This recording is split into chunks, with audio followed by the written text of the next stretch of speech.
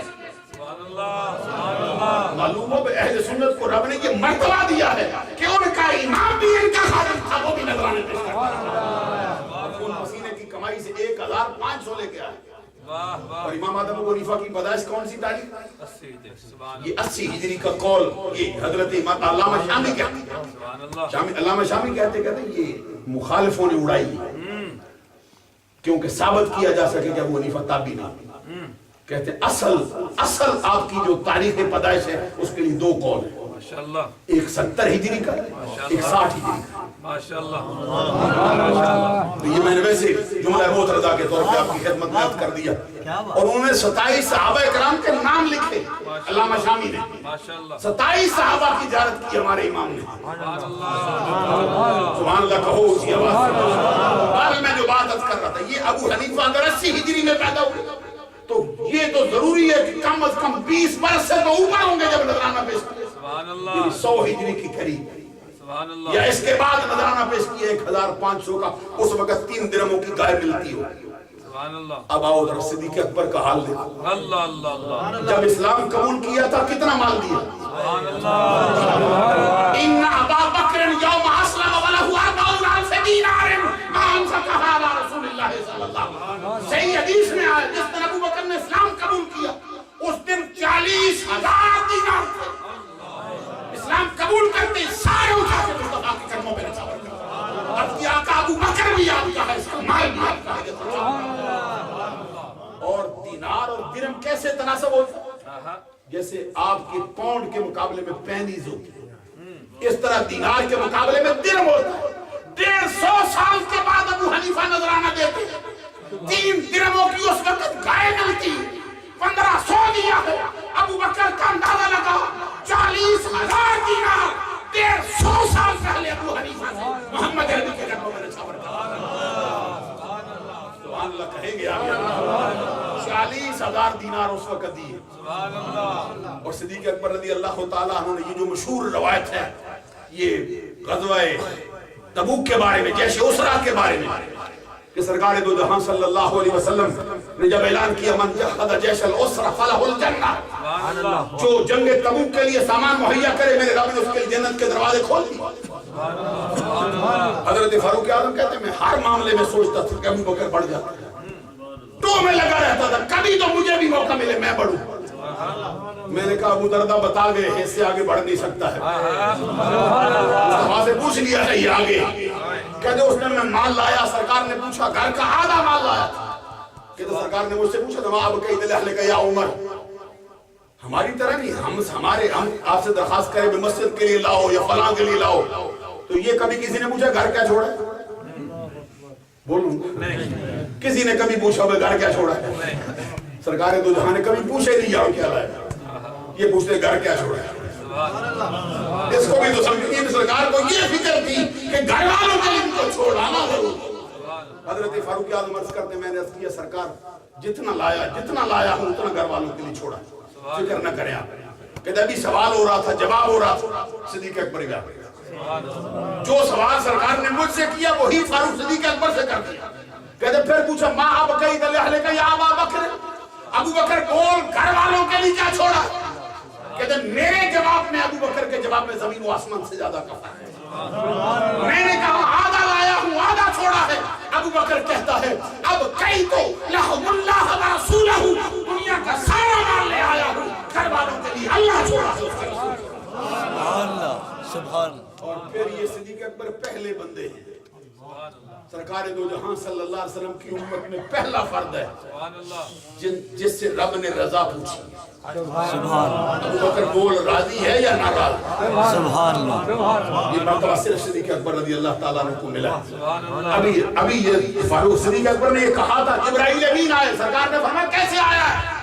کہتے ابو بکر جو مال لایا ہے اس پر مبارکباد دینے کے بعد، سلام پیش کرنے کے بعد یہ پوچھنے آیا ہوں، پوچھو اس سے حل انت بربک راض ام ساخط، پوچھو ابو بکر سے اپنے رب سے راضی ہے یا ناراض؟ رب کو کیا پڑی ہے پوچھے بھئی راضی ہے یا ناراض؟ جانے قربان کرو رب نہیں پوچھتا تو راضی ہے یا ناراض، کیونکہ سارے زمانے کا یہ حق ہے کہ رب کو راضی کرے۔ آج مصطفیٰ کے تبسل سے ابو بکر سے پوچھا جا رہا بتا راضی ہے یا ناراض؟ جواب میں صدیق اکبر کیا کہتے ہیں؟ انا عن ربی راضٍ، انا عن ربی راضٍ، انا عن ربی راضٍ۔ آقا میں تو اپنے رب سے راضی ہوں راضی ہوں راضی ہوں، یہ پوچھ کر بتا دیں۔ اس نے قبول بھی کیا یا نہیں کیا؟ یہ صدیق اکبر ان کے مال کا حال کیا ہے؟ ایک حدیث سنا کے پھر میں بات آگے بڑھانا چاہتا ہوں۔ یہ جامع ترمذی میں جلد دوم میں صفحہ نمبر 219 پہ راوی کون ہے؟ خود حضرت ہے۔ اللہ کے پیارے نبی صلی اللہ علیہ وسلم نے اس حدیث میں اپنے 4 یاروں کا اکٹھا ہی ذکر کیا۔ مجھے سبحان اللہ سننے کی عادت ہے،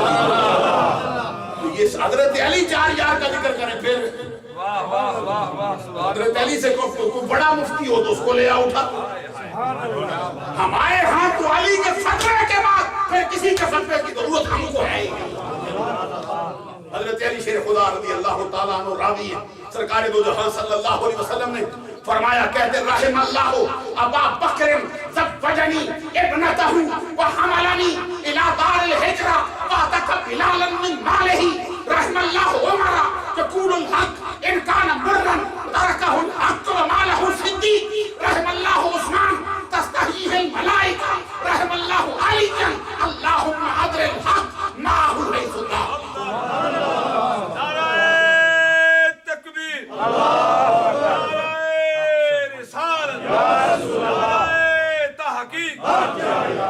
میں اس حدیث کا ترجمہ تو ضرور ہی سنانا چاہوں گا، جس کی عبارت سن کے وجد آ گیا ہے۔ سرکار دو جہاں صلی اللہ علیہ وسلم فرماتے ہیں اللہ ابو بکر پر رحم کرے، اس نے اپنی بیٹی میرے نکاح میں دی۔ تو ہمارا سوال یہ ہے کہ بیٹی نکاح میں دینا کوئی معمولی بات ہوتی تو سرکار پھر کیوں کہتے ہیں اللہ ابو بکر پہ رحم کرے، اس نے اپنی بیٹی میرے نکاح میں دی؟ حضرت ابو سفیان رضی اللہ تعالیٰ نے بیٹی دی ہے نا سرکار کے نکاح میں، اور سرکار کا فرمان ہے قیامت کے دن ہر رشتہ ٹوٹے گا لیکن میرے نسب کا نہیں ٹوٹے گا، میرے سسرال کا بھی نہیں ٹوٹے گا۔ یہ بھی اپنے ذہن میں رہے یہ بات، سرکار نے فرمایا میرے نسب کا رشتہ نہیں ٹوٹے گا، اور جہاں پر میں شادی کرتا ہوں میرے سسرال کا رشتہ بھی قائم رہے گا قیامت کے دن۔ جہاں پہ اور سرکار کے سسرالی رشتہ دار کھڑے ہوں گے وہاں پہ ابو سفیان بھی کھڑے ہوں گے۔ سبحان اللہ، سمجھاؤں کیسے آپ کو یہ کیا بات کر رہا ہے؟ وہاں پہ امیر معاویہ بھی سرکار کے رشتہ دار ہیں۔ یہ مسئلہ ضروری ہے۔ اور پھر میں کیا بتاؤں، ابو سفیان کی بیٹی باپ ہے نا کیا اس میں گرامی حضرت سیدہ ام حبیبہ، یا نساء النبی لستن کاحد، میں کبھی سمجھاؤں تجھے کہ احد کیوں لائے ہیں وَلَمْ يَكُنْ لَهُ كُفُوًا أَحَدٌ، پڑھ جا کے تجھے سمجھ آئے یہ قرآن کیا سمجھاتا ہے۔ وَمَا كَانَ اللَّهُ لِي، یہ فرمایا عالم الغیب فلا یظہر علی غیبہ احدا، احدا کیوں آیا ہے؟ ہمارے علماء نے کہا یہ نفی کے اوپر جب احد لاتے ہیں یہ نفی تام کرتے ہیں، مانا تو وَلَمْ يَكُنْ لَهُ كُفُوًا پہ پورا ہو جاتا ہے۔ یہ علماء کی بات ہے آپ کی نہیں، لیکن سمجھو ذرا، یہ وَلَمْ يَكُنْ لَهُ كُفُوًا اس کا کوئی ہمسر نہیں، مانا پورا ہے۔ آگے احد کیوں لائے؟ کہتا بھائی کوئی یہ نہ سمجھ بیٹھے بھائی کوئی ایک دو ہوگا نا، اور میں نفی تام ایک بھی نہیں۔ رب کا ہمسر کون ہے؟ ادھر فرمایا یا نساء النبی لستن، اتنا جملہ کہہ کے معنی پورا ہے، نبی کی بیویوں تمہارے جیسی کوئی نہیں۔ آگے فرمایا کآدم، ایک بھی نہیں، چاہے آدم کی بیوی ہو چاہے فرعون کی بیوی ہو چاہے عیسیٰ کی ماں ہو، پھر بھی تم افضل، ایک بھی نہیں تمہارے جیسی تم افضل۔ ام حبیبہ بھی اسی صف میں کھڑی، حضرت حفصہ بھی اسی صف میں کھڑی، عائشہ صدیقہ بھی اسی صف میں کھڑی۔ جب تک یہ نظریے سیدھے نہ ہوں گے بندوں کے، اس وقت تک نظریہ اہل سنت سمجھ نہیں آ سکتا۔ عزیزان گرامی قدر میں جو بات عرض کر رہا تھا، یہ پھر ہے نا حضرت سفیان کی بیٹی حضرت ام حبیبہ، ابو سفیان مکہ سے چل کے آئے تھے مدینہ میں، کتنا لمبا سفر ہے، کوئی پوچھتا نہیں تھا، جس کے دروازے پہ جاتے تھے دھتکار دیتے، جاؤ۔ اپنی بیٹی کے پاس گئے تھے، باپ 280 کلومیٹر میل کا سفر طے کر کے آیا، سردار ہے سرزمین مکہ کا، اب اسلام قبول نہیں کیا، اور اسلام قبول کرنے کے بعد پھر اس کے گناہوں کو یاد کرنا یہ جائز ہے، بالکل ماشاءاللہ، یہ جائز نہیں، کیونکہ اسلام کا یہ طر امتیاز ہے، ان الاسلام یہدم ما کان قبل، سبحان اللہ، اسلام انسان کی گزری ہوئی زندگی کے گناہوں پر معافی کا قلم پھیرتا۔ سبحان اللہ، اپنی بیٹی کے گھر باپ گیا تھا، 280 میل کا سفر طے کر بیٹھنے لگا نا چار بھائی، تو آپ کی بیٹی نے جو سرکار کی زوجہ محترمہ ہماری مومنوں کی ماں ہے، انہوں نے فرمایا بابا تو نہیں بیٹھ سکتا، اٹھ یہاں کہتے میں نہیں بیٹھ سکتا، کیوں؟